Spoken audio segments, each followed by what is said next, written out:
Muchas gracias, Lucía. Miguel Ángel, lo que nos han presentado con su ponencia es una aproximación a la aplicación práctica de lo que nos están diciendo en las ponencias anteriores, lo que nos está permitiendo ver pues que el asunto es muy complejo, es difícil de resolver, pero que obviamente hay que hacerlo y que ahí intervenimos muchas personas.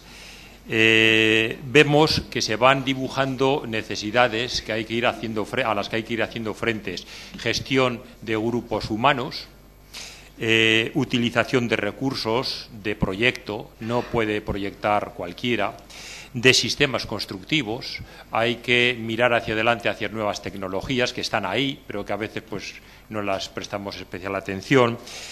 Hay que reflexionar sobre la variabilidad de parámetros urbanísticos de los que en ocasiones hemos perdido el sentido de origen.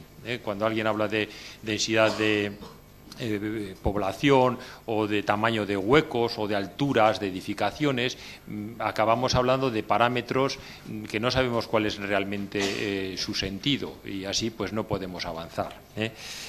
En este sentido, y para no olvidar el origen de estas cosas, viene la próxima ponencia a cargo de los hermanos García de la Torre, Pachi y Bernardo.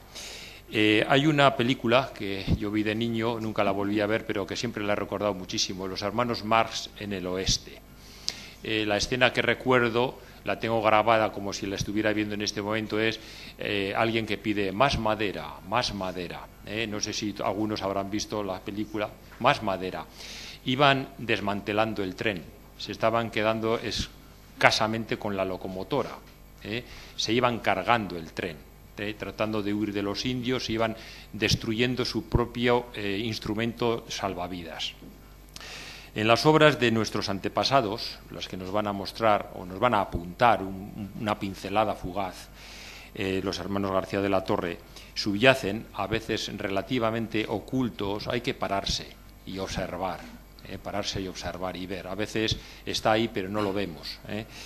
Enseñanzas muy importantes que en ocasiones, quizás más de las debidas, son destruidas por actuaciones profesionales equivocadas. En esas obras subyacen principios, lo que ahora se llaman valores, subyace sensatez, subyace aprovechamiento de recursos, subyace consciencia plena de las limitaciones que tenían los que construyeron esas obras, que reflejaban la época en la que se construyeron, subyace calidad profesional, subyace dedicación, que diría Coderch de Semenat, y permitidme que lo diga resumiéndolo en una palabra, subyace o en dos, honradez profesional. Yo creo que eso es lo que la ponencia de los hermanos García de la Torre nos van a poner delante, la honradez profesional que tenían aquellas personas que construyeron las obras que hoy pues a veces admiramos y que en ocasiones tenemos que intervenir y en ocasiones destruimos.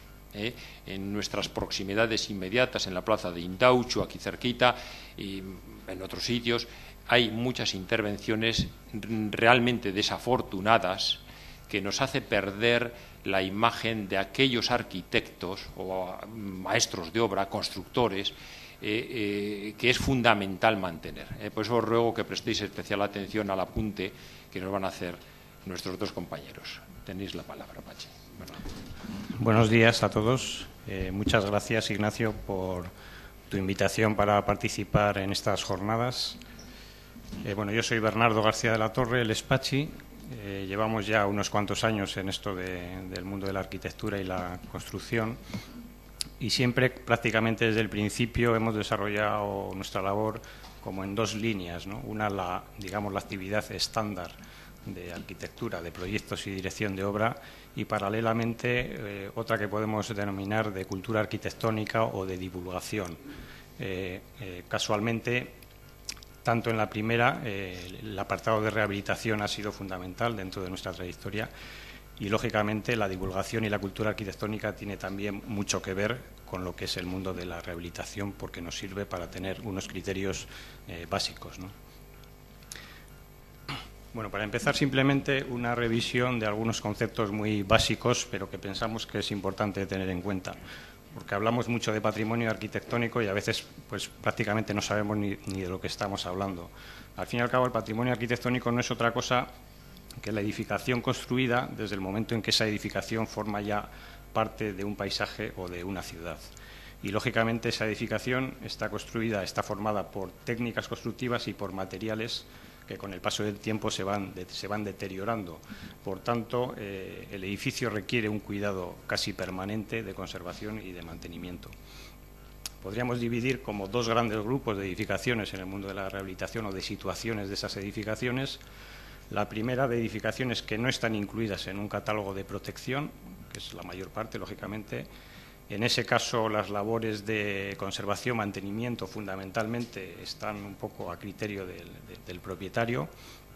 Y, por otro lado, las edificaciones que, por su especial interés, se han sido incluidos en algunos de los catálogos de protección existente. No vamos a entrar ahora en detallarlos, o puede ser bien de interés cultural, y en ese caso, cuando acometemos el proyecto de rehabilitación, nos tenemos que someter a una normativa específica y, en algunos casos, muy estricta sobre las condiciones de su protección y de su conservación. Bien, ¿cuál es la metodología del proyecto de rehabilitación que nosotros habitualmente hemos tenido en cuenta a lo largo de la experiencia? Y sí quiero hacer aquí un poco el matiz de que, así como las ponencias anteriores se han centrado, lógicamente, en el apartado de la edificación residencial, aquí abrimos un poco el abanico y nos referimos a todo tipo de edificaciones. Hay tres conceptos que para nosotros son fundamentales. El primero es el del uso. El edificio tiene que tener un uso determinado, sea el actual o sea uno nuevo que se va a asignar. Sin el uso, el edificio normalmente lleva aparejado una falta de mantenimiento y conservación que al final pues, suele condenar al deterioro de esa construcción. Otro concepto importante es que la intervención debe tener en cuenta los valores históricos y arquitectónicos que esa obra tiene. Por lo tanto, estamos hablando, en alguna medida, de recuperación de los valores del edificio. Y, por último, como hemos dicho antes, las técnicas constructivas, los materiales se han ido deteriorando. Hay una serie de patologías constructivas que hay que reparar. Estamos hablando, por tanto, de reparación. O sea, uso, recuperación, reparación. Y eso, de alguna forma, se sintetiza en este gráfico, donde por un lado hemos colocado recuperación y reparación y por otro lado el uso. ¿Por qué? Porque generalmente, y sobre todo cuando hay cambio de uso, el equilibrio en esta balanza es bastante complicado y precisamente es labor del proyectista el ser capaz de acometer y de dar solución a esta contradicción que a veces se nos plantea. Bien, la diferencia primordial entre un proyecto de rehabilitación y un proyecto estándar de un edificio de nueva planta es, como ya se ha dicho en ponencias anteriores, que hay algo que ya existe. Por lo tanto, y no es algo que nos inventemos ahora, ya en 1964 la Carta de Venecia se establecía, un poco se resume en esta frase, que la restauración estará siempre precedida y acompañada de un estudio arqueológico e histórico del monumento. Bien, de acuerdo entonces a estas directrices, el proyecto de rehabilitación se iniciará con lo que nosotros llamamos un estudio previo de investigación que constará de tres fases diferenciadas. La fase primera, que llamamos documentación, la fase segunda, reconocimiento, y la fase tercera, diagnóstico. Todo esto es previo al inicio del proyecto en sí mismo, o sea, es, digamos, un estudio anterior a la toma ya de decisiones del proyectista. La fase 1 de documentación. Bien, a través de esta fase lo que conseguimos finalmente es un documento del proceso histórico del edificio, ¿no? Nos ofrece una visión general del edificio y nos permite plantear la planificación de lo que sería la segunda fase de reconocimiento. ¿Qué fórmulas tenemos para acceder o para poder conformar este documento? Básicamente dos, por agruparla en dos partes. Documentación de archivo, que puedan existir planos originales. Tenemos que tener en cuenta de que podemos estar hablando desde la rehabilitación de una iglesia románica hasta un proyecto, como nos han explicado nuestros compañeros, de rehabilitación de viviendas de los años 60. Por lo tanto, esa fase de documentación va a ser muy variable. Pero bueno, podemos conseguir planos, memorias, láminas, fotografías y luego a través de documentos publicados como libros, revistas, donde de alguna forma hay alguna referencia o algún estudio sobre dicho edificio. Una vez que tenemos ese documento del proceso histórico, pasamos a la fase de reconocimiento. Esa fase de reconocimiento, según la documentación que hayamos conseguido inicialmente, será más o menos intensa, pero al final viene a ser un análisis in situ del edificio, lo que conocemos normalmente dentro de nuestra actividad como un levantamiento de planos y un análisis de los sistemas constructivos del edificio, desde la estructura hasta los elementos de acabados y decorativos. Bien, con esto tenemos ya un documento del estado actual del edificio y su posible comportamiento ante los nuevos usos que se le vayan a asignar. Documentación, reconocimiento. Y llegamos a la tercera fase que conformaría este estudio previo inicial, que es la de diagnóstico, que consiste en analizar todos los datos técnicos que hemos obtenido y a la vez estudiar la viabilidad técnica y económica del proyecto que se plantea. Por lo tanto, hay que estudiar la normativa que hay que aplicar, las gestiones administrativas que va a llevar consigo, si los nuevos usos realmente pueden encajar en esa edificación y una estimación económica y un planning de trabajo. Con esto, de alguna forma, completamos ese estudio previo y a partir de ahí empezamos a tomar ya las decisiones de proyecto. Y nos vamos a quedar aquí en esta parte, o sea, no vamos ahora a entrar en lo que es tema de proyecto. Y queremos un poco ilustrar este apartado de estudio previo con 3 ejemplos de trabajos nuestros que de alguna forma nos ilustran los posibles vericuetos que podemos tener, sobre todo en la fase de documentación. Bien, bueno, esto coincide un poco con lo anterior, ya simplemente hemos marcado ahí en rojo para indicar que normalmente la fase de documentación, y dependiendo generalmente de la antigüedad del edificio, pues va a tener muchas carencias. Igual no tenemos ni siquiera ni un plano, ni una fotografía, ni una lámina de etapas originarias del edificio, ¿no? Eso lo tenemos que suplir luego con la fase de reconocimiento. El primer ejemplo es el castillo de Butrón en Gatica.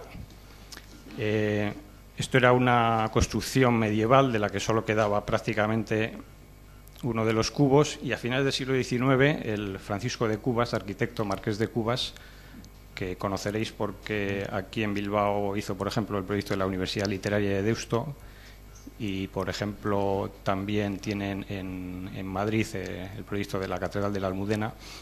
Bien, él hizo una recreación de lo que podía haber sido esa construcción medieval, que es lo que hemos conocido siempre como imagen del castillo de Butrón. Bueno, hace unos años este edificio fue comprado por una empresa para convertirlo en sede social de su empresa.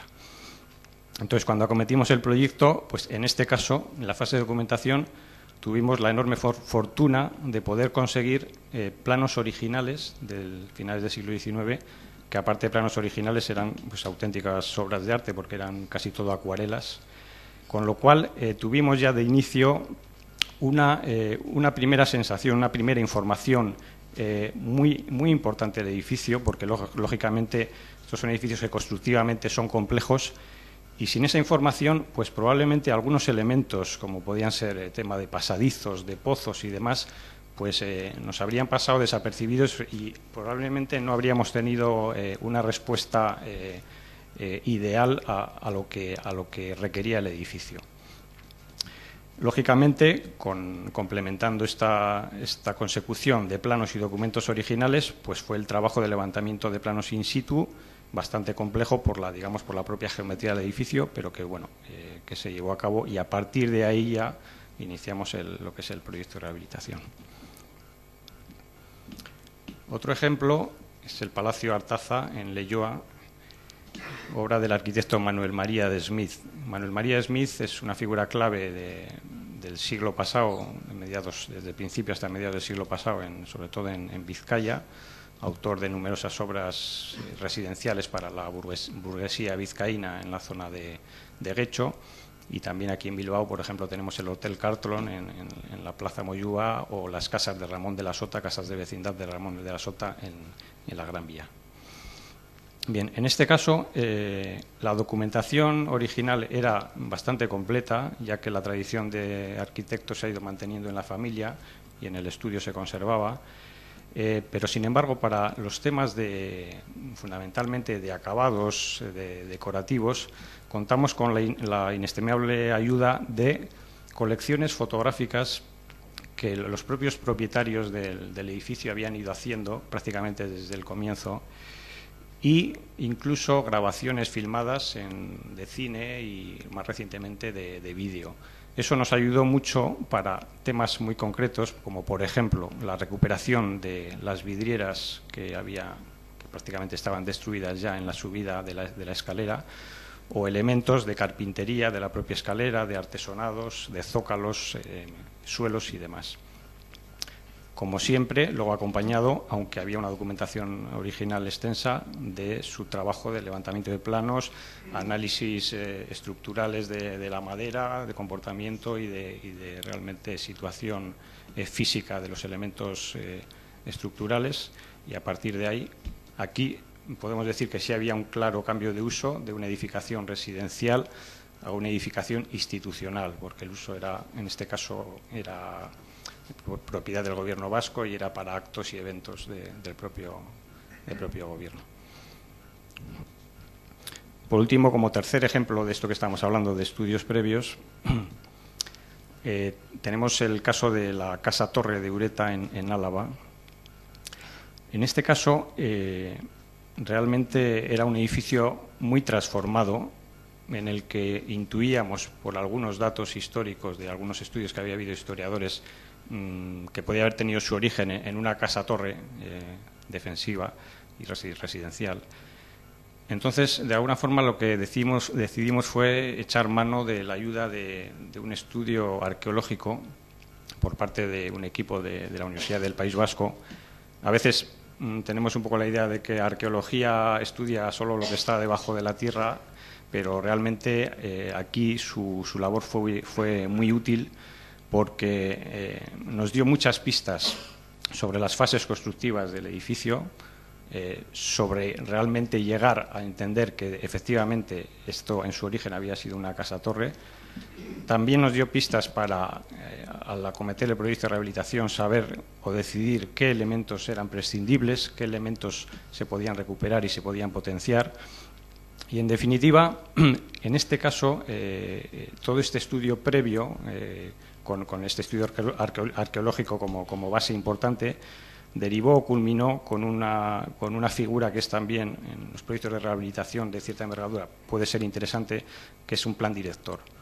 En este caso, el plan director no era tanto por la envergadura del edificio, sino porque los propietarios, que era una familia, un matrimonio con 2 hijos que vivían allí, pues una familia de disponibilidad económica limitada o reducida, pues veían que no tenían, ellos querían hacer esto, pero no tenían capacidad, y entonces se estableció un plan director básicamente para dividir el proyecto o las obras de rehabilitación por fases, y de esa forma que fuese más accesible su puesta en marcha. Bueno, con esto simplemente como resumen, proyectos de rehabilitación para nosotros fundamental, y como decía antes Ignacio, detenerse en el edificio, en que el edificio nos hable, en conseguir documentación, en conseguir tener un documento base que nos marque criterios y parámetros para luego acometer el proyecto de rehabilitación. Ahora os dejo con Pachi, que va a seguir con la exposición. Bueno, en primer lugar me gustaría felicitar a Ignacio por el éxito de estas jornadas y por el arranque que ha tenido siempre desde que nos conocemos en tirar para adelante, incluso en los momentos difíciles, pues para sacar iniciativas y congregar un poco a personas de distintos ámbitos.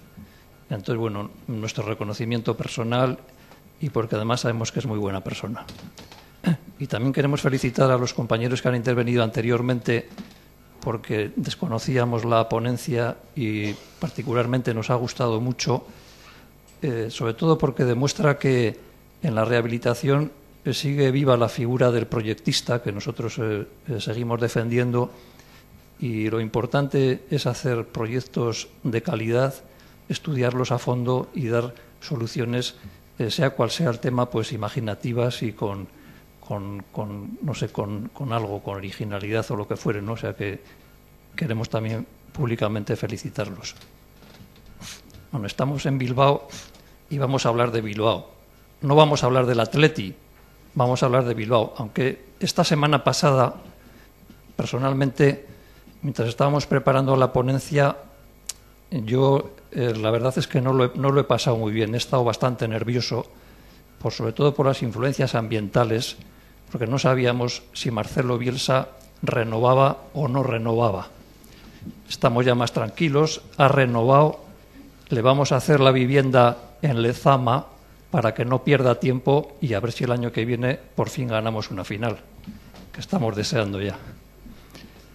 Bueno, nos vamos a centrar en dos momentos históricos de Bilbao, complementando lo que hemos visto anteriormente, y están relacionados directamente con el ensanche, que es en el ámbito en el que en este momento estamos.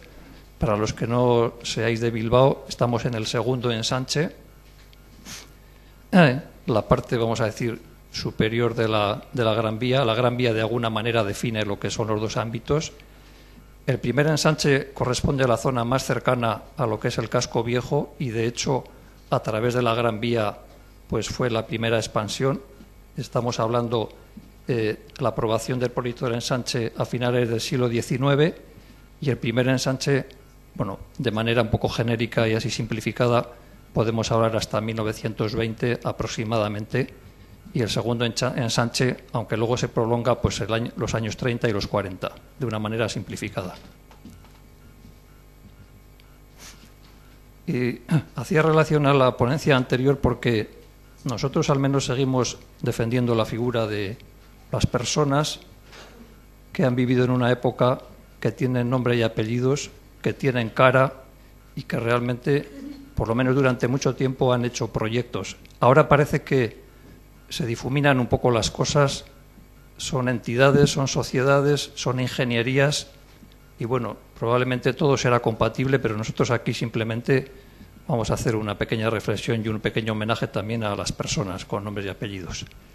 La zona del primer ensanche, y digo siempre de manera simplificada, prevaleció lo que podemos llamar el eclecticismo, que de alguna manera venía desde el casco viejo, y hubo una figura que es el antecedente de los aparejadores, que eran los maestros de obra, que en un momento determinado desapareció. Aquí mostramos a tres, de uno de ellos no tenemos fotografía, Domingo Fort, hemos puesto una obra suya en los jardines de Albia, Daniel Escondrillas y Santos Bilbao Lopategui, como referencia y por tener también las figuras de estas personalidades. Convivieron durante una época con los arquitectos, que también intervinieron en el primer ensanche, aunque luego tuvieron ya más proyección en el segundo ensanche. El tema de los arquitectos, en un momento determinado, estuvo bastante ligado, eran menores en número y estuvieron bastante ligados, en muchos casos, a cargos de tipo municipal, arquitectos municipales que, en cierto modo, acaparaban las obras singulares. Los maestros de obra estaban muy centrados en que hacían de todo y firmaban proyectos y era una carrera perfectamente estipulada. Los arquitectos, los maestros de obra hicieron muchas casas de vecindad, fundamentalmente entre medianeras, aunque también había algunas en esquina, y los arquitectos obras singulares, aunque luego hacían un poco de todo.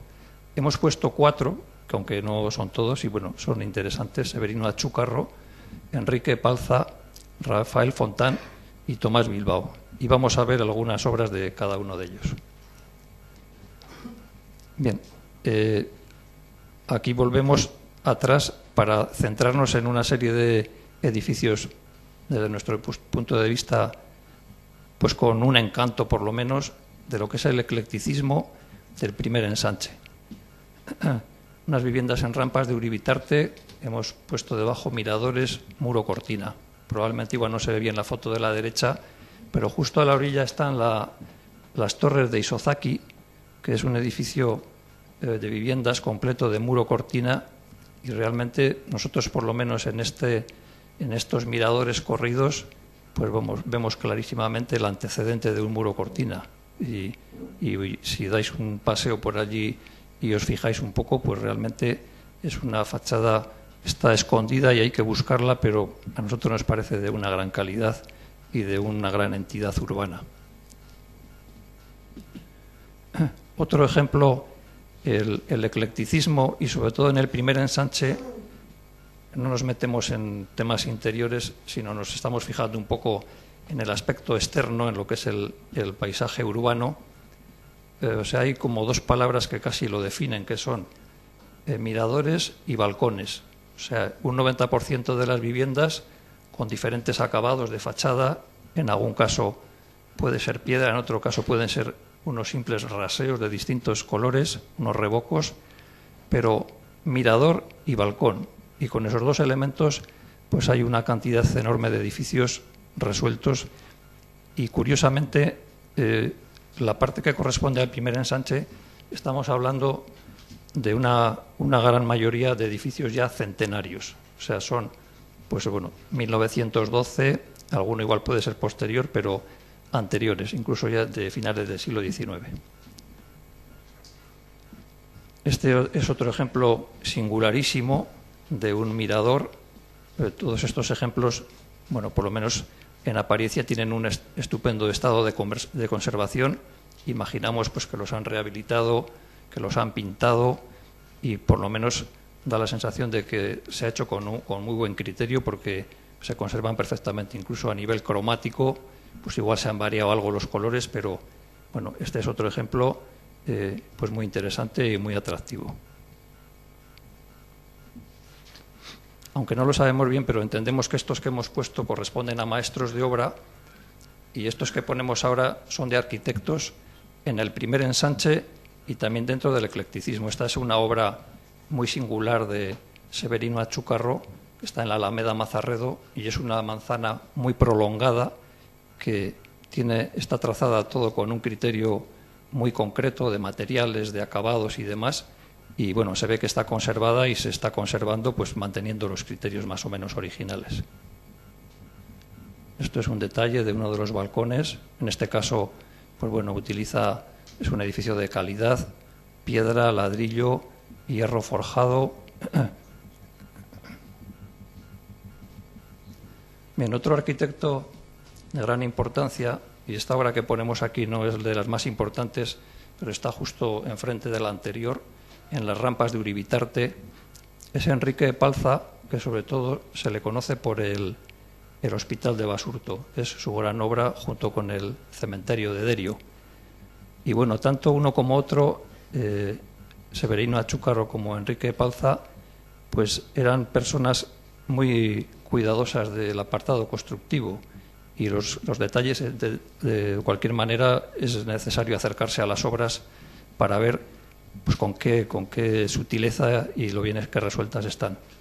Y entendemos también que era porque contaban con gremios y con oficios que realmente dominaban muy bien el aspecto constructivo. Pero claro, pues ver unos balcones de estos de hierro forjado o unos miradores con esa calidad de lo que es la ejecución de la madera y demás, pues bueno, tiene que ser gente que trabajaba muy bien. O sea, no vale hacer un proyecto, sino que luego hay que ejecutarlo con calidad. Y luego también el grado de conservación, o sea, que edificios que ya tienen más de 100 años y que mantengan esa vigencia y de alguna manera también ofrezcan ese atractivo, ¿no?, en lo que es la ciudad, pues creo que tiene su mérito. Esta es la misma obra anterior y únicamente en la esquina de la izquierda, la parte de arriba, es el que hemos puesto anteriormente del muro cortina ese de los miradores, porque tiene continuidad este edificio con el anterior, con lo cual se ve que también la colocación de los miradores justo en esa esquina tiene en cuenta un poco lo que se encuentra cuando va a hacer el proyecto. Bien, aquí pasamos del primer ensanche al segundo ensanche, que es ya donde estamos nosotros, la zona de Indautxu, y de hecho hemos seleccionado una serie de edificios que no lo sé los planes que habrá, pero si quisierais alguno en concreto hacer un paseo guiado cuando acabemos las jornadas, los hemos elegido muy cerquita de aquí, casi en lo que es la Alameda de Urquijo, pues para poder verlos de cerca. Tomás Bilbao es un arquitecto singular y también le debemos a Ignacio una de las primeras monografías suyas, y bueno, fue un arquitecto que implantó muy polifacético en sus construcciones, pero de alguna manera uno de los pioneros del racionalismo en Bilbao. El racionalismo en Bilbao tuvo muy buena acogida. Una gran parte del segundo ensanche es racionalista, está conservado en general bastante bien y ha tenido una aceptación o una especie de acomodación de lo que podemos llamar el racionalismo ortodoxo, acomodándole a los materiales y a una serie de aspectos más locales hasta el punto de que se le denomina ya de manera habitual el racionalismo bilbaíno. Es un gran descubrimiento para mucha gente que viene por primera vez a Bilbao y que piensa que Bilbao pues es el Guggenheim y una ría que hay alrededor, y resulta que luego se encuentra que hay una ciudad y que hay edificios como los que vais a ver ahora, pues también muy interesantes. En este caso es una edificación que tuvo dos fases y el segundo arquitecto, que fue Luis Puello, mantuvo todo el trazado y toda la línea compositiva del anterior, incluso los materiales, y es una de las manzanas del racionalismo bilbaíno más importante de todo el ensanche. Esta es una obra suya que no está en el segundo ensanche, sino que está cerca de la ría, en el muelle de Ripa, que se la considera como una de las pioneras del racionalismo en Bilbao. En este caso no utiliza el ladrillo, sino que son unas fachadas blancas raseadas con las formas curvas, el trazado horizontal, lo clásico del racionalismo. Esta es otra esquina muy singular, que la tenemos aquí a la salida del hotel. Hace precisamente esquina con la calle Ercilla y Alameda Urquijo. Se ha rehabilitado hace muy poquito, con muy buen criterio, y es de Rafael Fontán, que también entre muchos estilos cultivó el racionalismo, y desde luego tiene varias esquinas en Bilbao que son desde luego para nosotros por lo menos memorables. Esta es una de ellas y la podemos ver a la salida. Y esta también es otra importante. Esta es importante por dos motivos. La primera, probablemente por ser la esquina racionalista para nosotros subjetivamente la mejor de Bilbao, y la segunda, porque así realmente también lo ha reconocido el gobierno vasco y el año pasado la ha declarado monumento y prácticamente está recién rehabilitada. Es un edificio mixto que en la planta baja y las dos primeras es un edificio industrial, es una zona de garajes, y luego en la parte superior tiene viviendas, y desde luego, analizándola formalmente, pensamos que es perfecta o casi perfecta. O sea, a nosotros particularmente nos encanta, es un edificio, y nos alegra que se haya declarado monumento y que se haya hecho una rehabilitación pues muy respetuosa y muy cuidadosa. De este autor no tenemos fotografía, pero también es otra persona importante, José María Saiz Aguirre.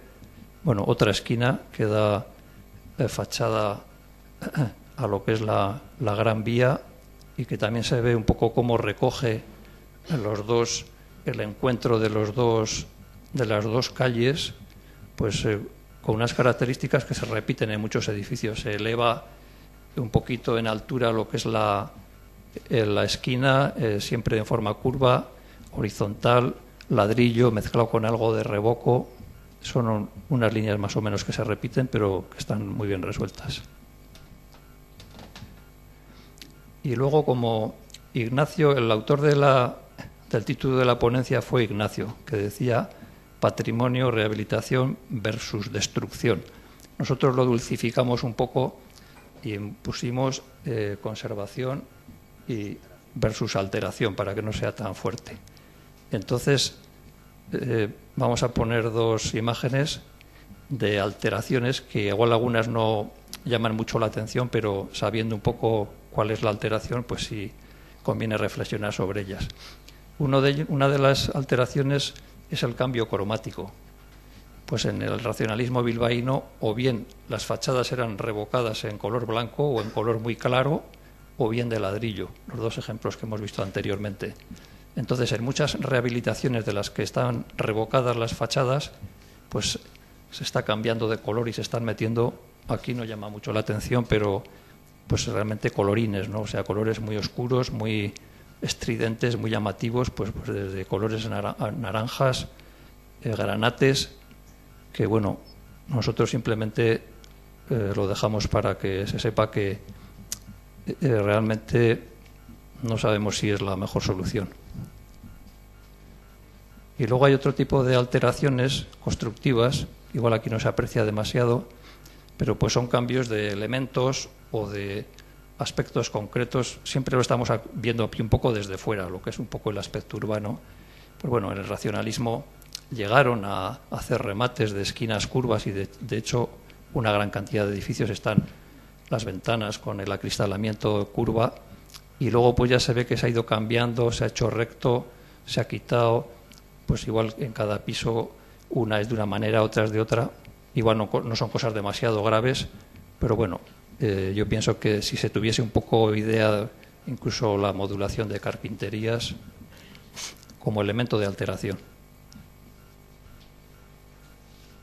Bueno, realmente hasta aquí queríamos llegar, y simplemente resumiendo lo que hemos dicho, pues bueno, estos temas nosotros los llevamos estudiando ya varias décadas, y en un momento con instituciones y desde hace algún tiempo ya por nuestra cuenta, pues la manera de divulgarlo es a través de publicaciones, y de hecho hemos traído aquí dos de las últimas que hemos hecho, que es el libro Bilbao Arquitectura y un plano guía que resume el contenido del libro, y que bueno, a un precio especial, si a alguien le interesase, está a la venta al final de la sala. Nada más y muchas gracias.